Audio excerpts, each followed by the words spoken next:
Welcome to our podcast, Women Need to Do Better. And this is where we do that without the judgment or the pressure, just pure, honest conversations about what life is like for us behind closed doors. Hello, everybody. Thank you for joining me. If you are new, my name is Shelly. I'm your host. Thank you for popping in. And if you are a regular, I appreciate you coming back for more.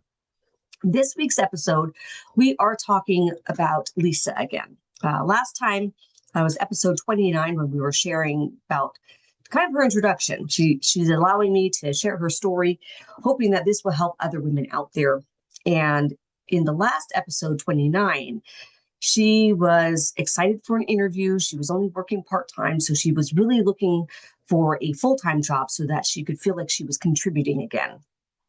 And anyways, if you want to catch up with that, that's going to be on episode 29. Right now, Lisa and I have had a lot of conversations since that time and since that interview. And I just find it really interesting how we tend to talk ourselves a different way when we get disappointed. When things in our lives just tend to show up over and over again, we kind of excuse them away.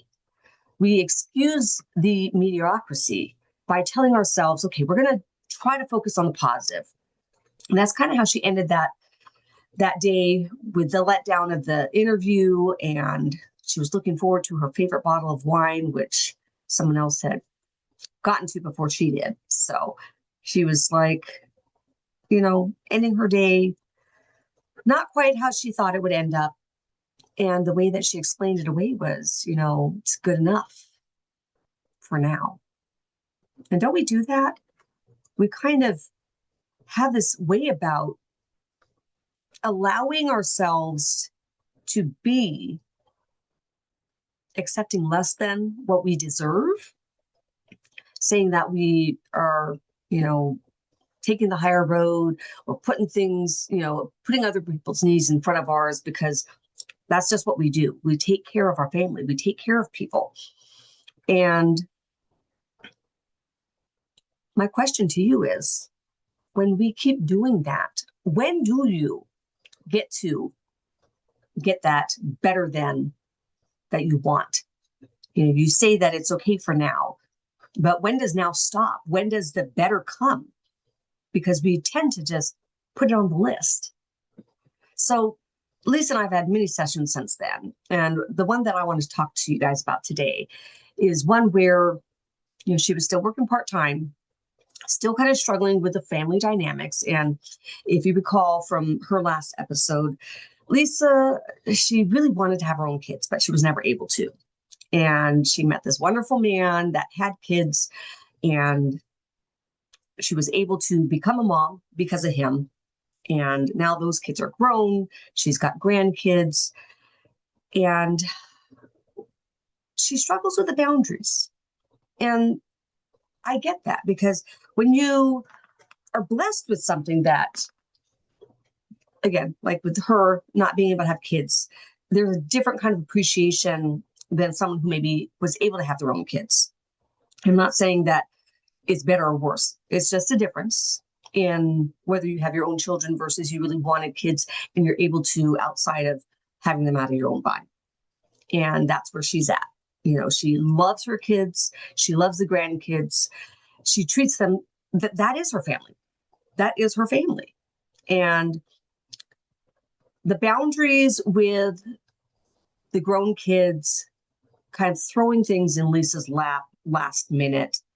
And of course, she doesn't want to jeopardize being able to see the grandkids. So she usually says yes. Anyhow, her daughter-in-law had texted her, because that's how her daughter-in-law communicates, is through text. And it's usually kind of a last minute thing, as we've been noticing the pattern, been talking about that. And it was, I think Lisa was saying, a couple, maybe it was like a Thursday or something like that, a couple days before the weekend. And Lisa had made plans for her Saturday. It was a down day. She didn't have to work that day. There was a lot of things she was trying to catch up on. And anyways, daughter-in-law had texted her and was like, hey, I need you. I'm in a jam. Can you come and get the kids on Saturday? Something came up. You're also good with them. And it was almost like she was an afterthought. And I just wanted her to start noticing, you know, the way people treat you will tell you a lot about how they feel about you. Like if you have ever been invited to a party that you found out everybody else got invitations weeks in advance, and then now you're getting an invite, it might hurt a little bit. And that's when you need to decide, do I want to go to this party? Is it worth it to me? And not feel like, okay, I have to go because I was invited, but you were invited, whether it was weeks in advance or last minute, but you get to choose what you do with that invite. So she gets to choose what she does with the ask, the last minute ask to watch the kids. Clearly, it wasn't the first choice because plans fell through and she's the backup plan.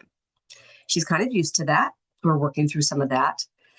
And it was, like I said, that Saturday, she had already had things booked for, carved out for what she needed to do, stuff she needed to do for her, because she's constantly throughout the week kind of juggling other people's schedules around her work because it's only part-time.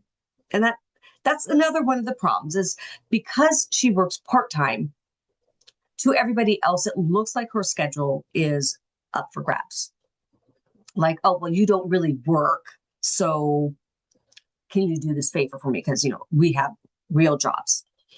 And it's hurtful. And I don't think that they do it intentionally, or maybe they do. But she's always happy to oblige. And so when the text came in, plan fell through, can you watch the kids on Saturday? And usually we've been trying to notice the type of language that comes across for when she's asked for help. And it's the, you know, you're so good with the kids. It usually comes with some kind of a compliment or buttering up. You can decide. So anyhow, Saturday comes. She gets the kids. She's excited because, you know, she loves the kids. She genuinely loves seeing the grandkids. And so she got things set up so that way they could, you know, have activities to do. She could enjoy the time that she has with them. That's one of the wonderful things about Lisa is that when she has the kids, she is very intentional about doing something to make it a memorable time for the kids or for the grandkids. And she sets up games. She, you know, maybe she's going to plan to do some baking with them or cooking or something. She's always got some kind of an adventure for them. And I've noticed though, and I'm trying to help her kind of open her eyes just to kind of take in what's happening with the dynamics of the way she invites them into her life, the interactions that she has, whether it's with her boyfriend, whether it's with the kids, whether it's with the grandkids, because that's where it starts, is just noticing, because when you're in it, sometimes it's hard to see the way you react or the way that you accommodate.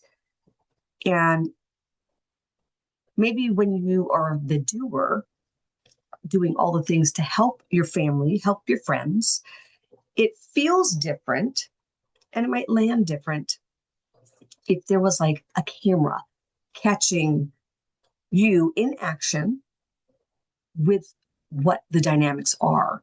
So that's what we were working on. So she was telling me that, you know, she had all these activities planned and she's getting lunch started. The little one was hungry and was like, oh, you know, I'm hungry.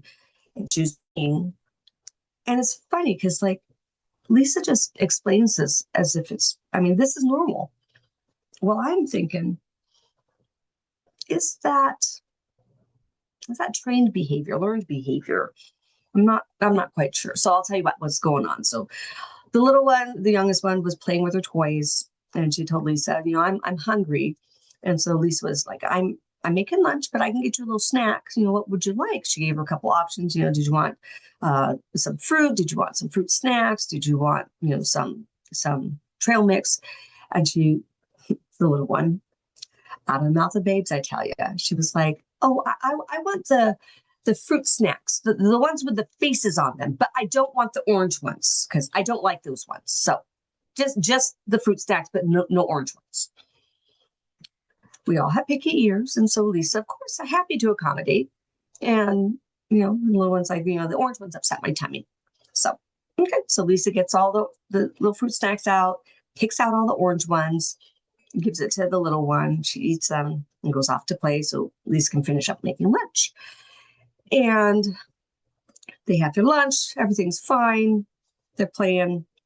Well, Lisa, she wasn't sure what to do with what happened later in that afternoon when she had the kids, because she was folding laundry in the hallway just outside the playroom door.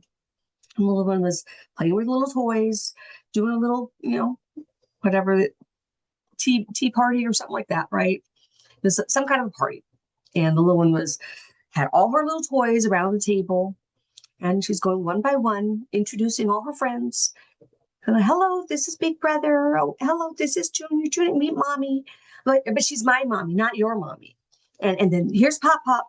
But, my Papa, I'm not sharing him with you because you don't have a Pop Pop. And she kind of giggled. I was like, that's kind of mean.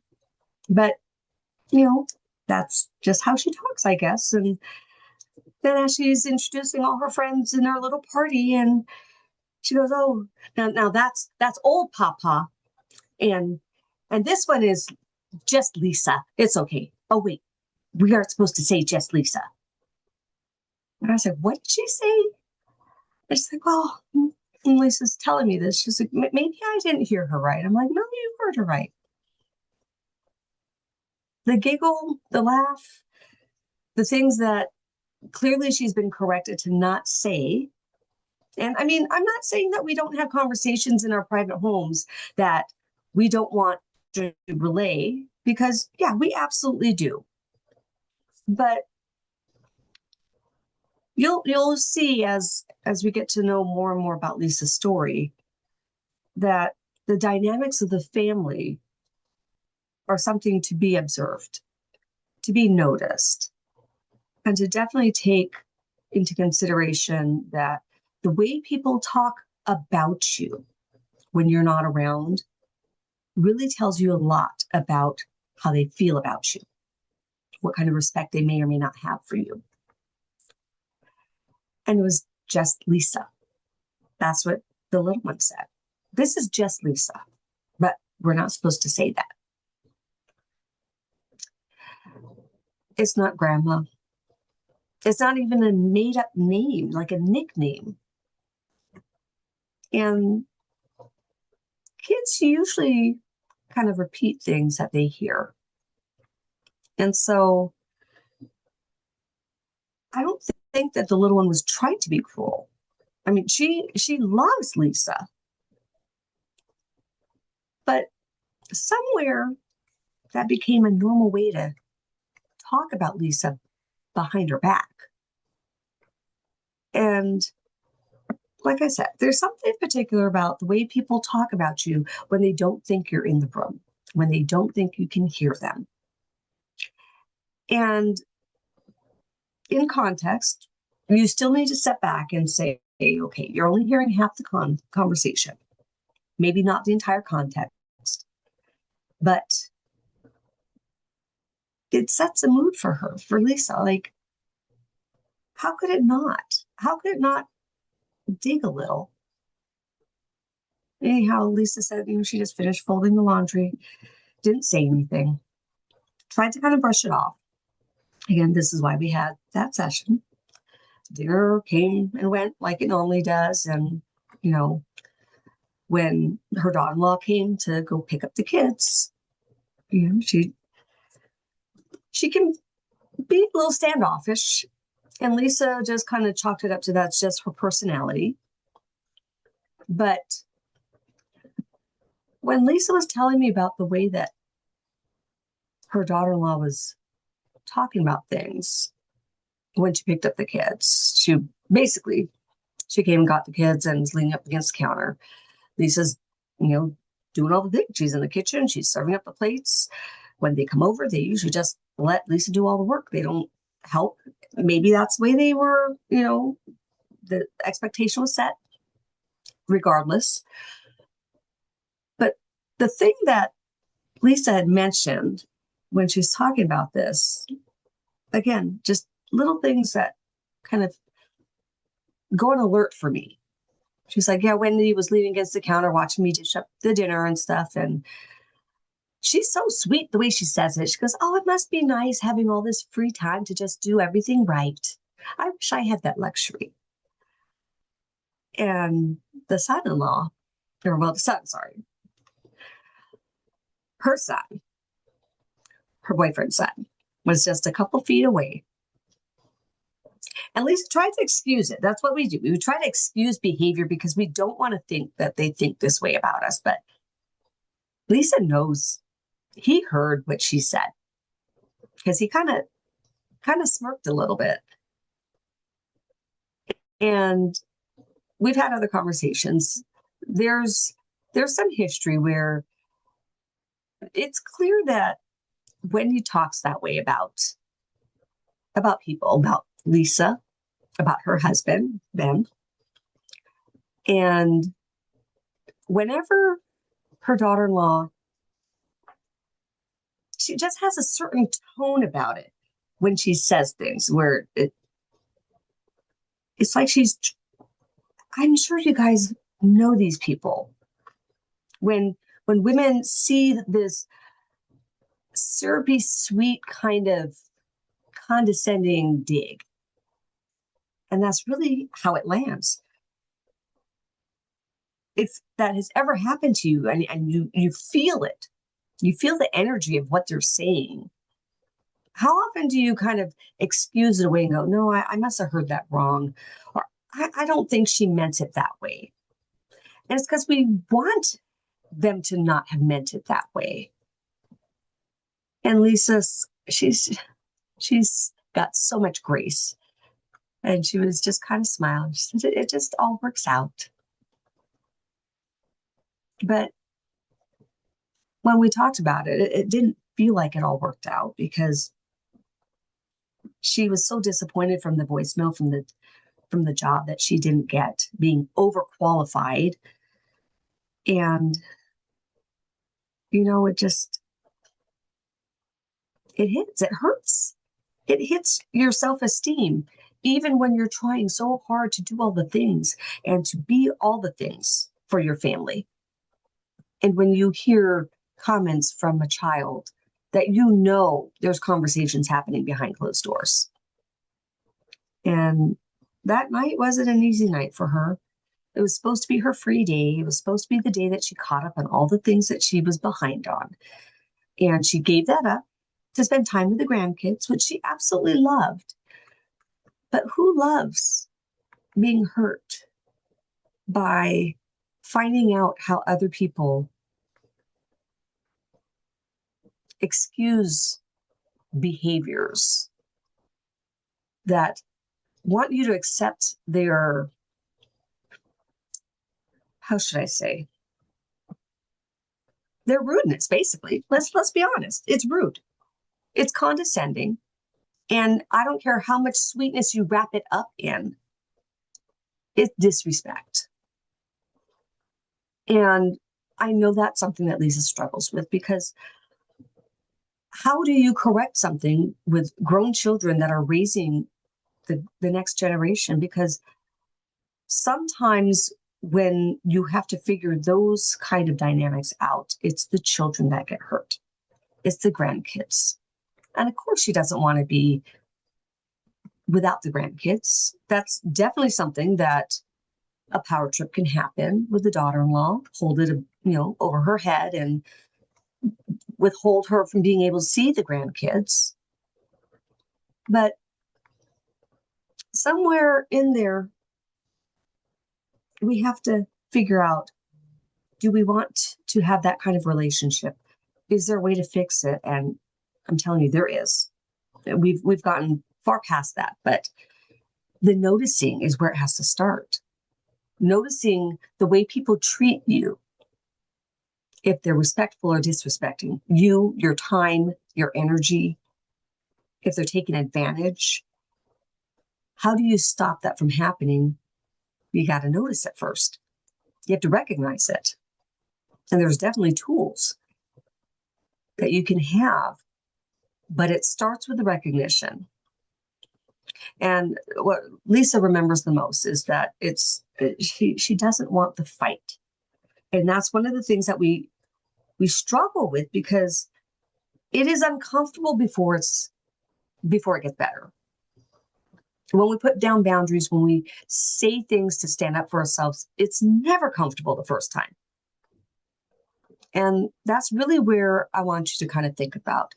If you are in a situation where you excuse away the bad behavior, you make excuses for the life that you are currently at, why you're not where you want to be yet, but it's coming, right? It's on the list. It's good enough for now, and I'm working on it, but how actively are you working on it? Here's what I want to leave you with today, okay? Because we're not in the business of, I don't tell people what to think or what to do.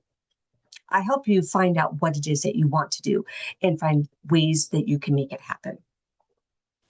So think about how someone talks about you when you're not in the room. How much of that do you let shape how you feel about yourself and how you show up the next time you're in the